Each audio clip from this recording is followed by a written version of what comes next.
All right, and here we are with the last section of books, and we are going to start with Green Lantern. And to do Green Lantern, I have asked my man Mark from the Second Print Comics podcast and YouTube channel to join me. What up, Mark? Jim, what's up? Thanks for having me.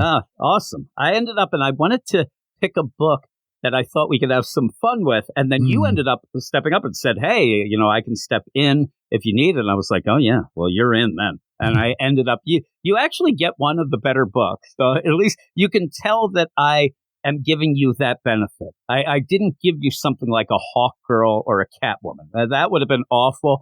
We're going to be doing a good one. So I hope that you realize. You're going easy on me. You're not hazing me too bad here. I hope that you realize that I'm giving you big props. It's absolutely noted.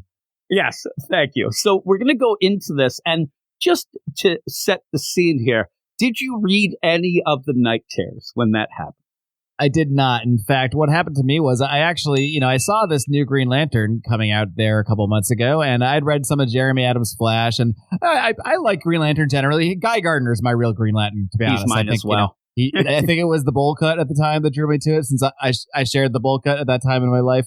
But since I got back into comics around 10 years ago, I did a whole deep dive on Jeff Johns' run and everything. So I'm pretty pretty familiar with the character, and I'm always a sucker for a new number one with a new team, a new direction. So I'm all excited about it. I read the first two issues, not blown away, but I liked it enough to see where it's going. And then, as you know, Jim, that last the end of issue 2, suddenly I'm reminded of something I had vaguely heard about, this Night Terrors. And it just threw me out of the whole thing. I honestly haven't even been to the comic store since. This guy's probably just piling up all the Night Terrors tie-ins, thinking I'm going to come in one day. Probably. And now it's been too awkwardly long, so I might just be done. I might just have to go some more. I'm telling you, now you're at that spot of like you have a buddy who like gets engaged and you didn't congratulate him. And now it's like 2 months later. You're like, I'm just going to pretend that I know, but I didn't seem able to forget. Like that sort of deal.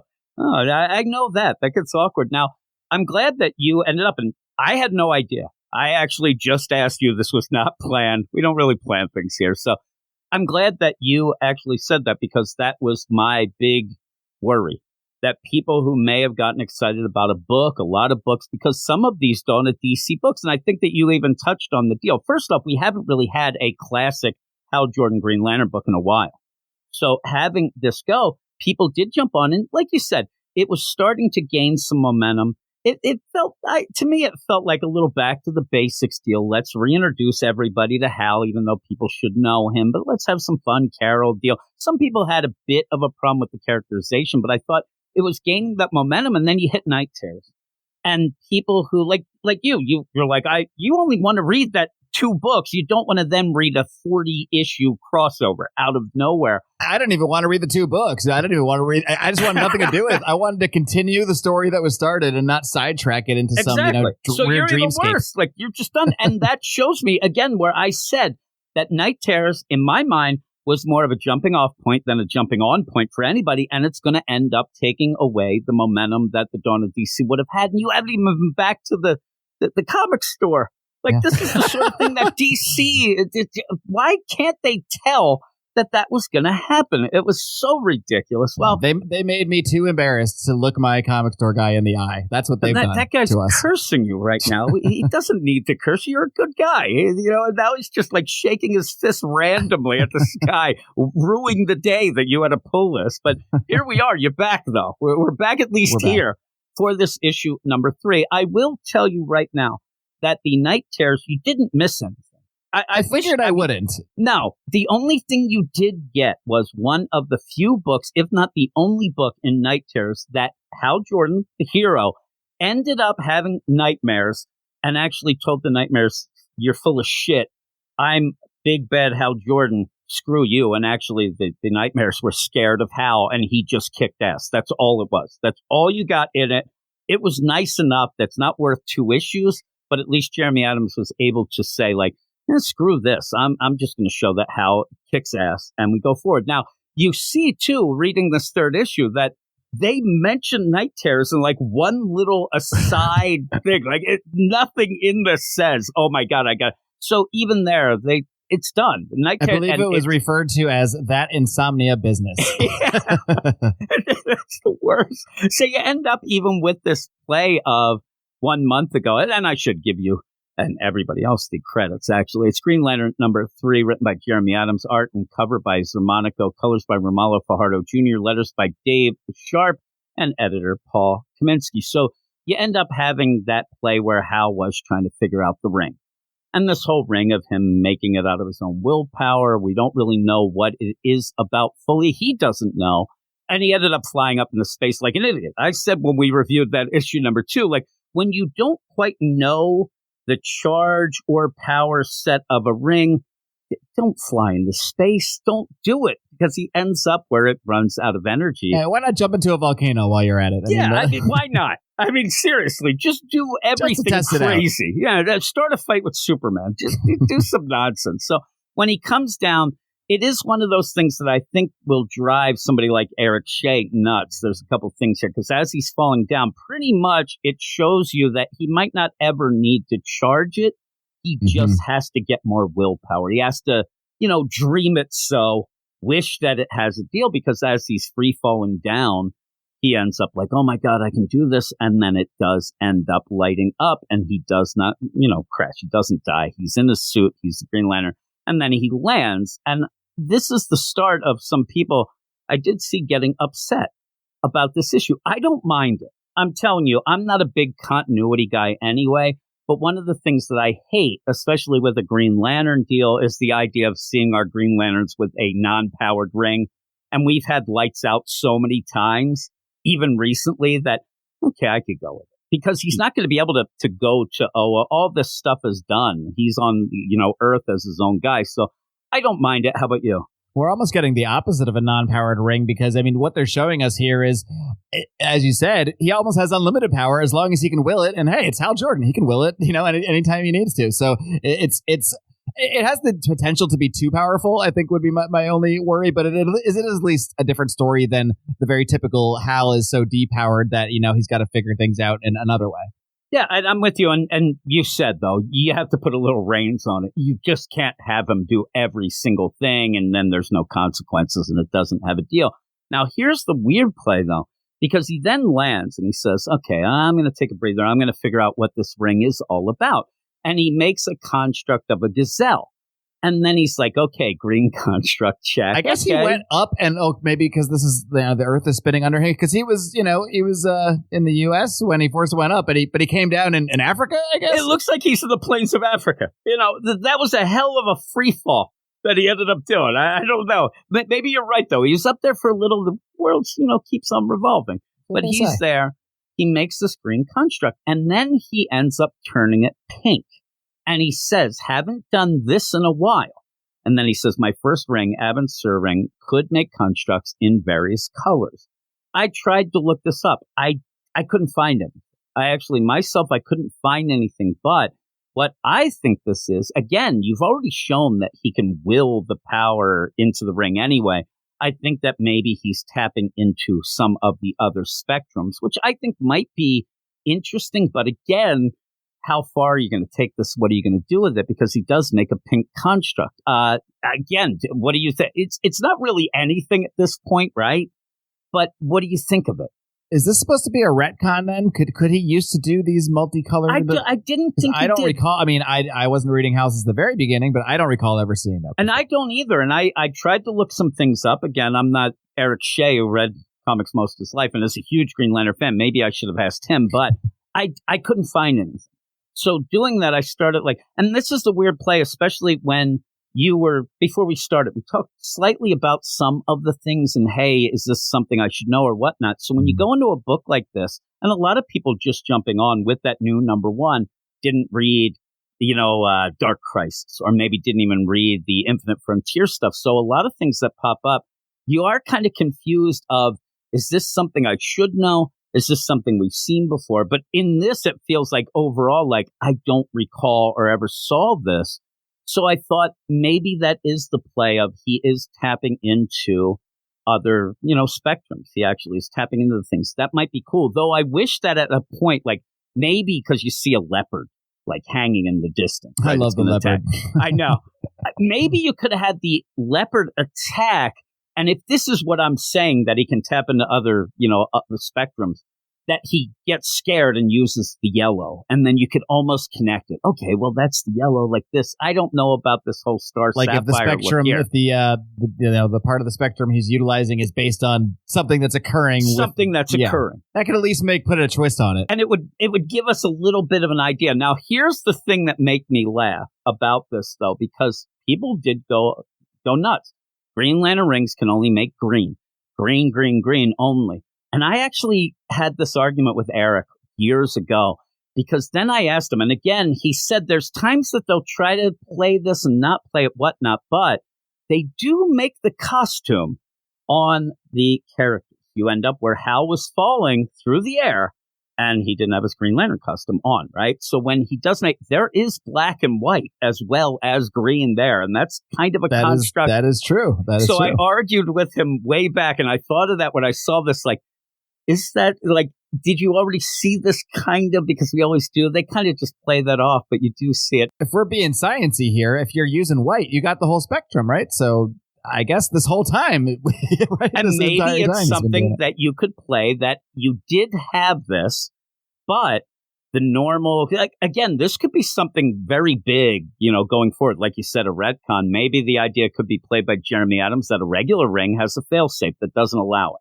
You end up having him with the pure will, and also not knowing what's going on. He's tapping into the other spectrums as he goes with his emotions and things like that. Maybe his ring isn't like, an officially regulated ring, since it wasn't created by the Guardians. It's something he willed into existence, so it's perhaps not bound by the typical rules. But then I guess that means that Abin Sur's also wasn't, if that old ring used to do this sometimes. That's the weird play. And you're like, well, what was Abin Sur up to? That son of a gun. But yeah, so he does it, but he does it kind of willing it to do it. Like, he's like, maybe I can do this again, and says, I haven't done this in a while. It's very odd. But maybe he's even checking the parameters of this and things like that. It would be funny if he still had the, you cannot kill the killer. He's like, I'm just going to go and try to kill a guy and see if that works. But he ends up doing this. And it's kind of a funny little play. You get some funny plays in this with Jeremy see Adams. If I can watch dirty movies and see if it'll let me. Let's just find out. The thing is, he's pissed because it's like back in the day where he's got to go in between channels, like really trying to tweak it. He's like, I kind of think I see boobs. And then, Carol walks in like, what are you doing? Oh, my goodness. But you end up having this leopard go after this gazelle, and he ends up making it really big. And it's kind of a cool little deal. And then he flies off. Scares the shit out of that leopard. Oh, it does. Yeah, that leopard's done. It's going to die. I mean, you just ended up destroying that leopard. I really do love the Xermanico's detail he put into the facial expressions of the leopard. I mean, that leopard is shocked, and you know it. You even get those little like lines coming off his face, and then when he's running away, I don't know if you hone in on this face when he's running away. It's pretty funny. He's like scared shitless when he runs away. Like, you didn't see, he shit the plane right there. He's upset, but yeah, it's really good. And so then you go again, this is a really quick reading issue as well, because we go to Coast City and you end up where Sinestro has been kind of in the shadows this whole time. And you end up where he shows up for a meeting, but these, guy and gal that are actually aliens, we'll see, they didn't realize the meeting was going to happen. And also Sinestro doesn't like just opening doors. He destroys them. Like, there's no real reason that he has to. I always love it where Batman ends up jumping through the window. And you look, and there's like 5 doors right next to that. You're like, you didn't have to do that, dude. But, you make an entrance. And that's basically what these insurance claims. What are we have to write Batman down? I mean, it's a whole thing. Yeah, the whole thing with doors and windows. So you end up where Sinestro comes in. He does go. It's funny where he busts down the door and says, knock, knock. I wanted this guy to say who's there. Like, he thought he was making a joke. But these people are undercover. They're part of this guild. It seems to be a bad organization, and they are the Laranians. And this is the play, though. I thought that this was a little too quick. The idea that Sinestro comes in and says, hey, I know who you are. Enough of the camouflage. Let's see your real deal. Big fan of street clothes, Sinestro, by the way. Yeah, he ends up, he loves that hoodie look since the beginning of this, right? And if you do look at it, it almost looks like at points that it is Hal Jordan's flight bomber jacket, but with a hoodie. Oh, yeah. It's really odd. It's almost like a Unabomber situation. It does if you look Unabomber. And then you see Sinestro. He's not a great-looking guy. Sometimes he is, but at this point, no. But you end up where he says, listen, I know what you guys are up to. I need your help, and I want you to, help me out. And if so, I'll put in a good word. with my Legion of Doom. And he ends up smacking him around, too, at one point. It's kind of funny. But he ends up showing the Legion of Doom. And you see this hologram deal. I like that he's, like, in the back there, next to that Scarecrow deal and Black Manta. But he's like, hey, these are all my buddies. Like how these are pretty old versions of these characters, too. I mean, these are like 1980s action figure versions. It's crazy, too, because you have weird plays here. Lex Luthor right in the front. He is in jail. And they say that. They're like, hey, you got to update your deal. I don't know if you really have a Legion of Doom because Lex Luthor's in jail. Sinestro kind of makes it like, well, for now, I don't really know right now if there is an official Legion of Doom. Not only is Lex Luthor in jail, he's actually teaming up with Superman. They have a super corp that they run instead of LexCorp, and they're doing things together. You have other characters like Vandal Savage is right there. Vandal Savage just showed up at the end of Batman, where he has bought the mansion, but seems like, might not be as bad. It's a weird play, and I don't know if Sinestro is lying and saying, hey, look at this, trying to use this as the thing, or if we're being told right here, right now, a big thing that the Legion of Doom is still kind of behind the scenes. After Dark Crisis, they kind of got back together. Wink, wink, let's go on our way, but we're still part of, they do their crazy handshake and walk off because that's a big thing with Lex. And they say it, and he's like, no, we can do all this. But then this is where I said it kind of gets and devolves into something like so, not cliche, but so kind of easy of, well, by the way, if you don't do what I want, I'm just going to tell everybody on you. I'm going to go. He jumps right to the threat. Like, and it felt like the idea of like, you would hope they'd be like, oh, I don't believe. They're like, oh, okay. Like it's done. You're going to tell Batman and Superman, well, okay, we're with you. But we don't really know. A lot of the things in this book are still a mystery of what exactly is going on, because then you go from there and you end up having Sinestro get a bunch of mokes to go to the Ferris aircraft facility and end up doing something. They kill a lot of the Ferris aircraft security. This felt like the heist movie here, that he just got this ragtag team of freakazoids together for this mission. They're all freakazoids. The thing that you needed, though, was that one full page. You could even do 9-panel grid of just all of them saying, you son of a bitch, I'm in. I could have used that. That would have been hilarious. It's the first thing I saw when I saw them all standing there, ready to heist away. You have King Shark, son of a bitch, I'm in. But they end up going, they're going to eat a bunch of people. While Sinestro, the name's King Shark.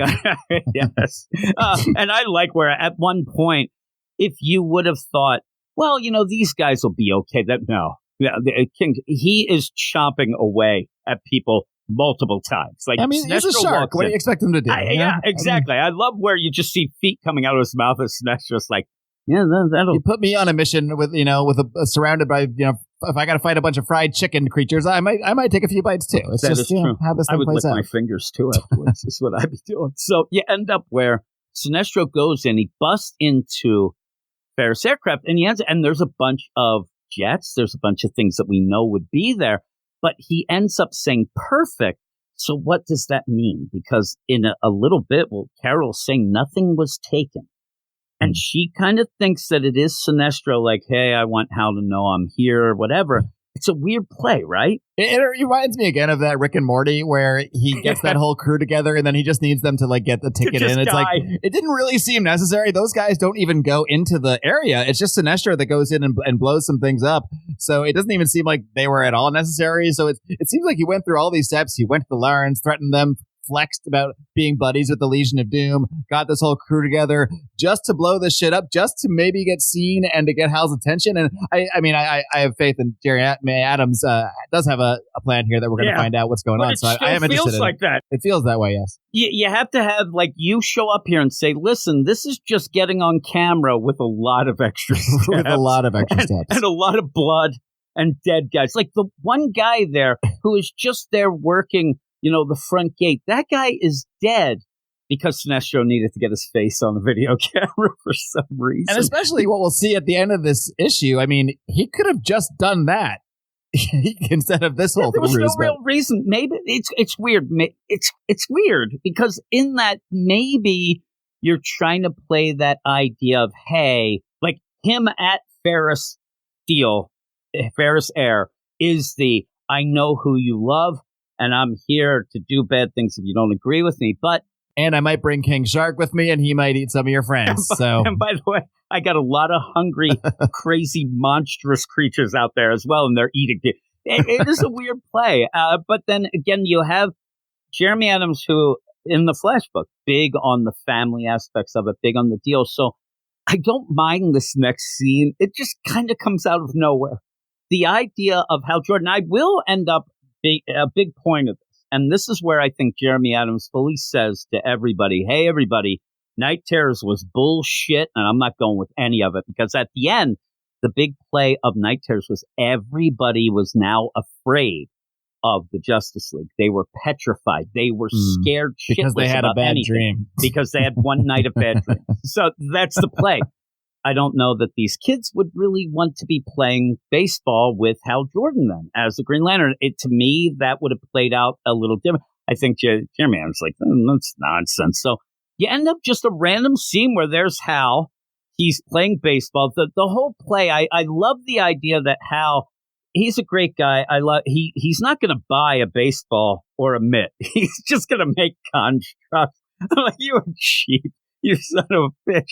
But he's there doing this, and it seems like, in my mind, he is setting this up to help this Stewie kid. Little Stewie. and you can sit there and say, well, that's nice, but what is this doing for the book, really? What is this doing? Is this supposed to be an official Little League game that he's now the pitcher of? Because there's a real umpire there. There's a real umpire. The kids are in uniform, so I assume this is official in some way, but I guess we can just have Hal Jordan be an adult, let alone a superhero. There is an ump. If you're going to do this, because Kilowog is supposedly in the stands, make him the ump or something. But I want to ask you, because you're a sports guy, a little bit. What the hell shift does this team have against the Stewie guy? They are not expecting much out of Stewie. Oh my God. They end up where, first off, I can't stand it. It looks like how Xermanico's drawing it. The guys are supposed to be on base, but they're not in the they're at, like, the first baseman's just standing on first. The third first baseman's literally on first base. Yeah, I don't know if this is a misunderstanding of baseball or if this is really how intense Stewie's shift is. Then you have the second baseman right on second base. You have the right fielder still on right, but you've shifted the center fielder into the short field like it's softball, and then have what might be a left fielder, but I actually even think that looks like it might be another ump on the line, but maybe not, because the other guy, it doesn't make any sense. It was driving me nuts. I'm looking at this. I'm like, I don't get it. But old Stewie, he ends up in, it is like a weird kind of curve at the last second where he does hit it. So I think that Hal is giving it that little push. It's like he's telling the ball to move into the bat, and then that launches it off. But really, if you're Hal, you're making the stuff move anyway. You don't really even need to do any of that, right? Can't you just send it off on your own? Yeah. I'd love what I need is to end up where Hal pitches it. This has the full out like Doc Gooden curve.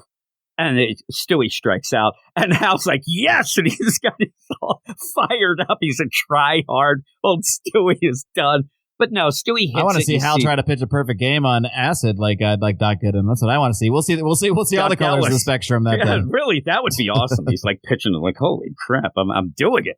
But yeah, you have old Stewie. Then all of a sudden, like, he comes in. I don't quite get how this game was being played. Stewie comes in, he's greeted. I guess it's a walk-off home run.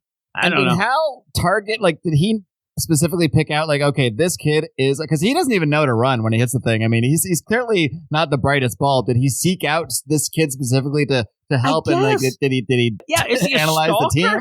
Right. Does he know this kid? I don't know. And it is funny because even how the way that it's pushed, he's like, okay, this is bad. And you're trying to figure out a way that you can get a Little League game to appear to be something bad, to then reveal it's a Little League game. And he says, surrounded by three of them. And then there's this kid. But again, if you look at the people on base, they're wearing the wrong uniform. It's a weird way to say the bases are loaded. It just doesn't work, but it's supposed to be a nice moment. It's just the idea as I'm reading, I'm like, yeah, this isn't really doing much. And now we're going to have to figure, because again, the big play is Kilowog actually there?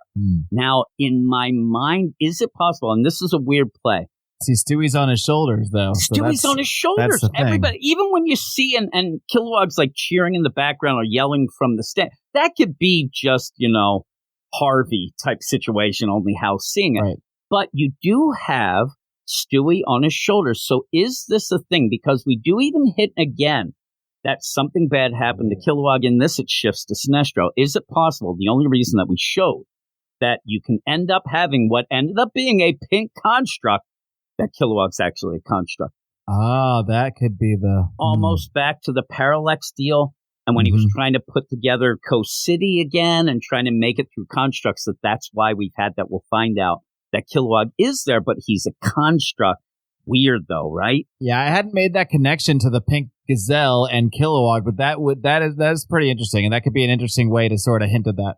Maybe. Or maybe it's not that. But it would have to be like a Fight Club situation where Hal doesn't know that he made, he would have to, fell asleep and made this construct in his mind or something like that. It's almost like a Zorinar construct deal of the mind, but people were pushing the idea that Hal didn't want to accept that Kilowog was dead, that he actually did end up kind of being a little Stewie loony. Too?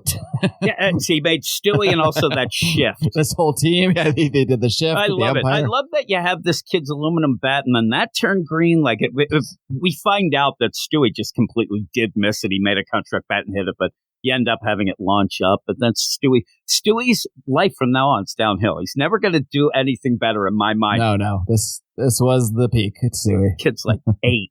He's done. So you end up where Hal gets a message. He's everything's nice. I'd love also where the other team is now so pissed at Hal. He lost the game for him.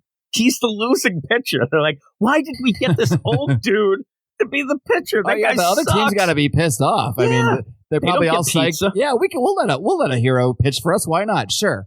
We had that weird nightmare, but we'll let it slide. He's got powers. This should work out. And he gives up a home run to Stewie. He gives up a walk-off home run to Stewie. And just like, see you later. Sorry about the playoff loss. Why is that Hal is doing this to help Stewie, yet he's just dashing the hopes and dreams of 9 other players, at least, on the other team. I want to see the backup story about the kids we need this. Dreams. The other team. The kid who was beaten for losing the game. Oh, my God. You end up there, the Yankees that end up eventually playing the Bad News Bears then. So we find out that's exactly the origin story. So he gets a message from Carol, and he goes off. He's like, okay. And in this, he's going to continue this deal. Oh, man, maybe Nathan and her broke up.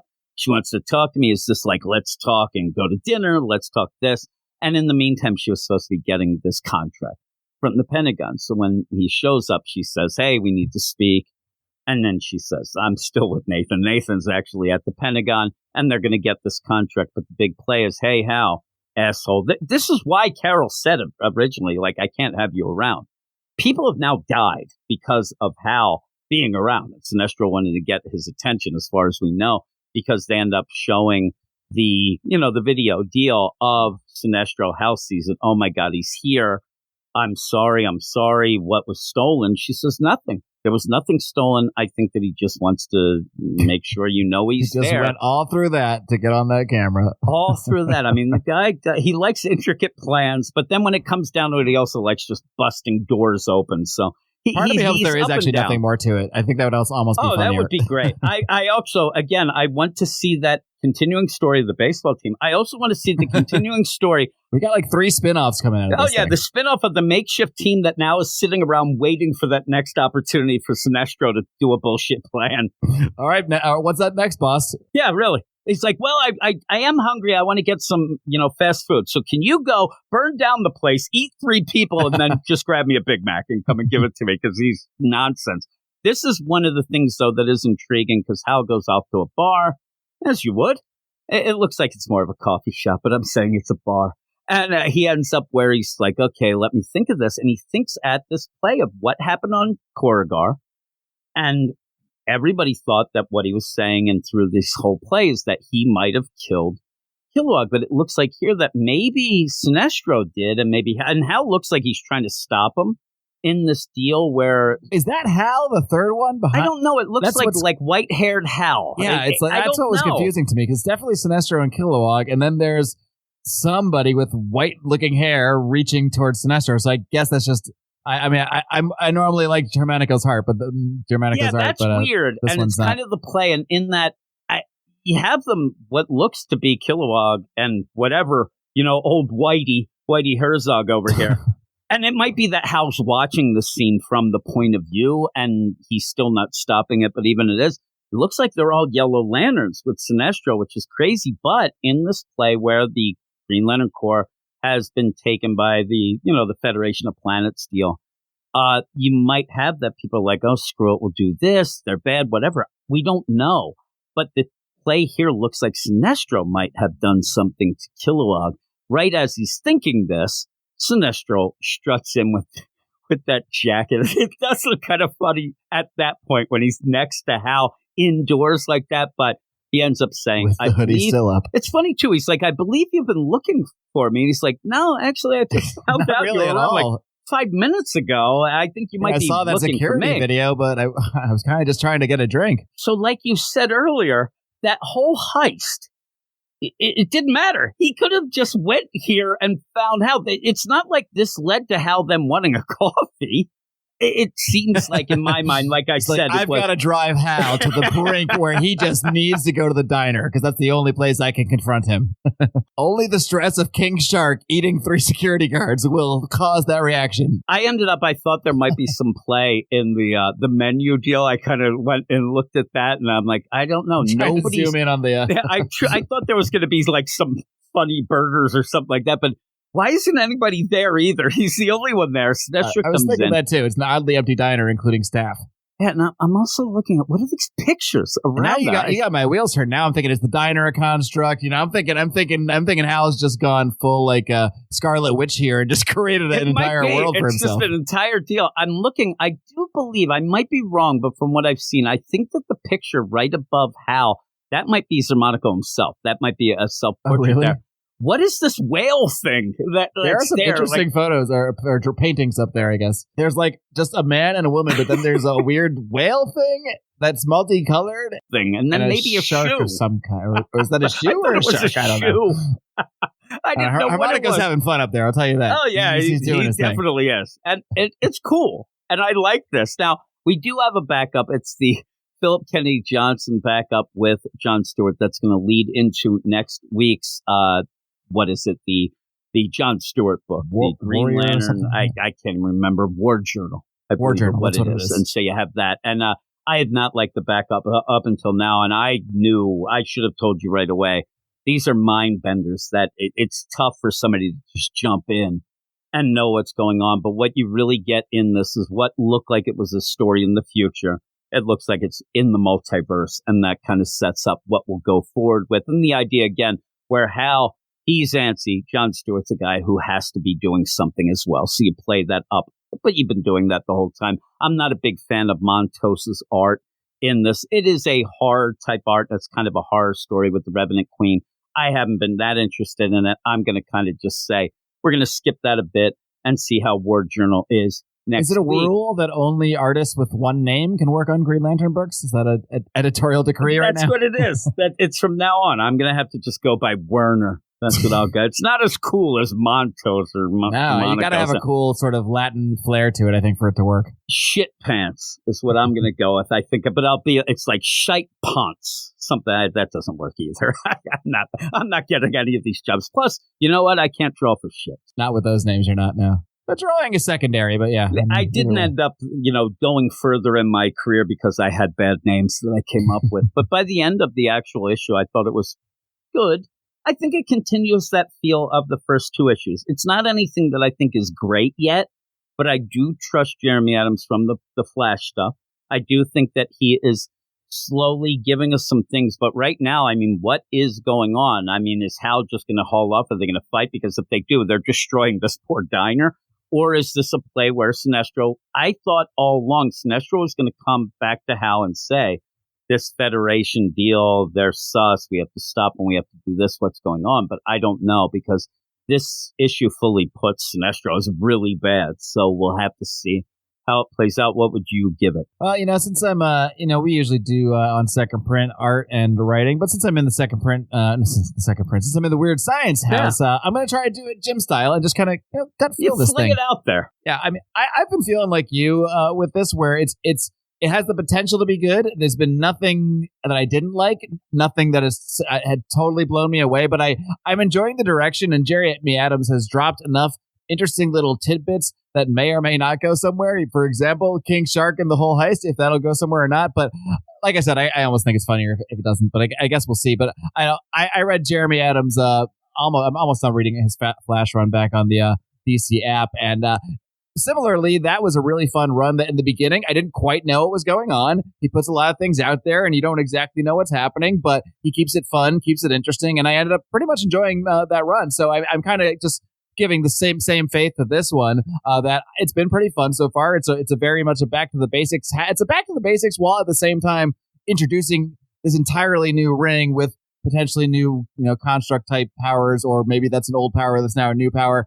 I don't really know, but I'm not bothered by any of the things that I don't fully get what's going on with, because it doesn't feel like I'm not going to be answered as I might feel with certain other writers. It feels like I know Jeremy Adams is going to pretty much lay this stuff out for me and has some ideas here, and it's probably going to keep it fun. So it's definitely, I'm most interested in what Sinestro is really up to here. Sinestro, I think, is just one of the best villains in DC Comics, and he's the perfect foil to Hal. He's that kind of villain that, like any good villain, they should really be best friends. They're almost the same guy, the flip version of each other. So I always enjoy the Hal Sinestro interaction, and I'm curious to see where it goes. And I enjoy that even though I don't get it, after all this whole shenanigans and charade that he shows up at the diner. This kind of ending, though, to an issue, it really does make me want to flip that page right to issue 4 and see what Sinestro is going to say. So I think it's very effective in that sense. So overall, I'm enjoying the direction. I'm going to just, I like this a lot, actually, because I think it's upped even more by the art of Xermanico. I think my only complaint is that just that one panel we talked about where I can't really tell if that's Hal Jordan or some strange other white-haired. I'll give him a pass because he probably use that energy into all the detail on all the pictures in the diner. So I'm just going to give him a pass on that one. Yeah, I'm going to give this one an 8. I thought it was a pretty good issue. 8. Yeah. I'm an 8 as well. I'm a solid 8. And the other thing to think about too is that when Hal ended up making that will ring, the ring on there, he was getting attacked by that Manhunter armor and all that going on, and that might even tie into maybe a different power set and things that's going on. I don't know. We're going to have to see what's going down, but I'm interested. I am very interested. I want to see, and like you said, I want to see what they're going to do once, Sinestro and Hal next issue, they're confronting each other. I think that'll be pretty cool. Plus, this is one of those books. You don't get books often where you can come up with 3 things that you can laugh about that could be really funny on a side deal, but this is one of those. When he ended up having his flash run, one of the things that me and Eric really wanted more of was that barbecue where you end up having Buddy Animal Man, and you have one guy, he's pissed off because it's, vegetarian burgers and stuff, and you have all that nonsense. So there was always some fun with that as well. So I do like Jeremy Adams. That's one thing I can say for all Jeremy Adams books. I mean, it never, even when there might be a serious crisis of sorts that the heroes are dealing with, it never feels so dark that you just can't, that you always have fun with it. I like that. And on top of that, you kind of, as you were talking, I was thinking of another thing. The idea where he does present mysteries, and usually he does tie them up, but he's not trying to be overly clever. He doesn't end up. This isn't like a Grant. He's not Morrison trying to Christopher book, right? Nolan here. He's not trying to do that. He just wants you to have a mystery to get interested in, have a reveal. Hopefully, it makes sense, and a lot of it's just fun. So I do like that, and just the idea of Hal being able to do different construct colors, or not even having to try. That could end up being fun. That could be some fun things. But like you said, things can get dark, but there's always that fun part of it. So I do really like that. I do really like them. So thank you for joining me. And I want to shout out everybody, go to the show notes and check out. I'll have the links to Mark and Remzo's Second Print Comics podcast and YouTube channel. Please go subscribe to all of that, and then even join me on their Patreon because it is awesome. So thank you once again for joining me, Mark. And I hope that you'll want to come back at some point in the near future as well. You'll have to decide that. You can save that for off the deal where you rip into me and tell me that I'm nonsense. But I hope that you will. I would be open to continue this run for sure for as long as you need it. So consider that a contract. I would even consider, and only because while I'm not blown away and I'm kind of confused by it, I would even consider this John Stewart book because they gave they gave me a green Guy Gardner in here, so he's giving me something. And I love Guy. The bowl cut makes me giggle. I was more of a mullet guy, so maybe I should like Kyle Rayner at points. I had a hardcore bull when I was just breaking into comics, and Gardner was my spirit animal. He is such a pain in the ass, but that's why I like Damian. I like characters like that because it gives you that, that more dimensional of a character, a guy who looks like he should be an asshole, but is really actually one of the better heroes. I really love that. So everyone's got that friend who's an asshole, but you're like, at the end of the day, like, well, he's a pretty good guy. He's kind of my asshole. That's how I see it. That's the guy that you're trying to convince, like, your significant other of things. Like, no, he just isn't a drunk that ends up shitting in the punch bowl. No, he's really loyal. Trust me. Yeah, like if we have to move, he will be the one guy who shows up. You just have to deal with this shit and whatever. But yeah, everybody has those. So with all of that, the problem is a lot of people have just those, like 5 of those friends. That doesn't work at all. So yeah, then you're in. You are the Green Lantern guy, and especially the guy. So that even works out. So I will have you on, and we will do that. And I do hope that this is one of those things, just to extend this even more. The idea that I did want to have people continue doing the books that they're doing, because then you get that feel of what they like and not like, and then you get I always like that, where a podcast, you're like, ooh, like Remso isn't going to like this one. That's what I say all the time. And then occasionally you get surprised when they throw you a curveball. Like, holy crap, Remso likes it.